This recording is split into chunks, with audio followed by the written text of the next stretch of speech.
আমি যদি 5 ওয়াক্ত সালাতে আজান শোনার সাথে সাথে আমি মসজিদে চলে যেতে পারি, আমি যদি আজান শোনার সাথে সাথে আমার অন্তরে এই অনুভূতি আসে যে আমার আর রব আমাকে ডাকছেন, হাইয়া আলাস সালাহ হাইয়া আলাল ফালাহ, সালাতের দিকে আসো, কল্যাণের দিকে আসো।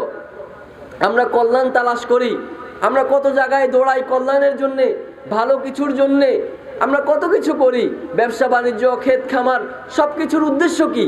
সব কিছুর উদ্দেশ্য হচ্ছে আমার কল্যাণ। আমি আমার ভালো চাই, আমি আমার পরিবারের ভালো চাই, আমি আমার জীবনের কল্যাণ চাই, আমি আমার সমাজের কল্যাণ চাই। সব কিছুর উদ্দেশ্য আমাদের হচ্ছে কল্যাণ চাওয়া, তাই কি না? কিন্তু আমরা আল্লাহ রাব্বুল আলামিনের যে ডাক, হাইয়া আলাল ফালাহ, তোমরা কল্যাণের দিকে আসো, ওই কল্যাণের যে সত্যিকারের যে জায়গা, যেখানে গেলে আমি সত্যিকারের কল্যাণ পেতে পারি, যেই জায়গায় গেলে সত্যিকারের কল্যাণ আমার কাছে আসবে, সেই জায়গায় কিন্তু আমরা যাই না।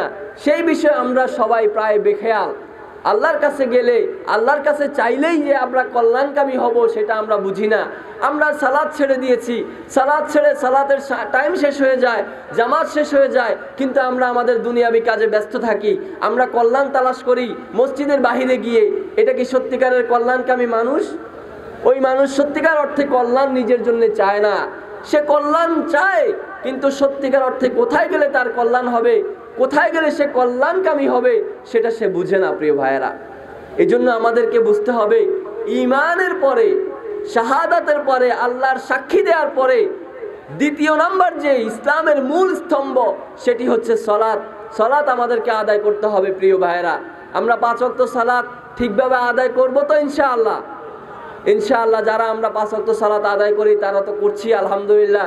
যারা করছি না তাদের উদ্দেশ্য বলবো, প্রিয় ভাইয়েরা, আসুন আমরা 5 ওয়াক্ত সালাত আজান হওয়ার সাথে সাথে আমার দিলটা থাকবে আজানের সাথে, আমার অন্তরটা থাকবে মসজিদের সাথে লাগানো। কখন আজান হবে, কখন আমি মসজিদে যাব। আল্লাহ রাসূল সাল্লাল্লাহু আলাইহি সাল্লাম বেলাল রাদিয়াল্লাহু তাআলা আনহুকে যখনই সালাতের সময় হতো, আল্লাহ রাসূল সাল্লাল্লাহু আলাইহি সাল্লাম বলতেন, আরেহনা ইয়া বেলাল, যে হে বেলাল, আমাকে তুমি প্রশান্ত করো, আমাদেরকে তুমি শান্তি দাও। তার মানে কি? আল্লাহ রাসূল সাল্লাল্লাহু আলাইহি সাল্লাম বুঝাতেন যে হে বেলাল, তুমি আজান দাও, তুমি সালাত কায়েম করো, এর মাধ্যমে আমাদের অন্তর প্রশান্ত হবে, এর মাধ্যমে আমরা শান্তি পাবো, এর মাধ্যমে আমরা কল্যাণকামী হব। প্রিয় ভাইয়েরা,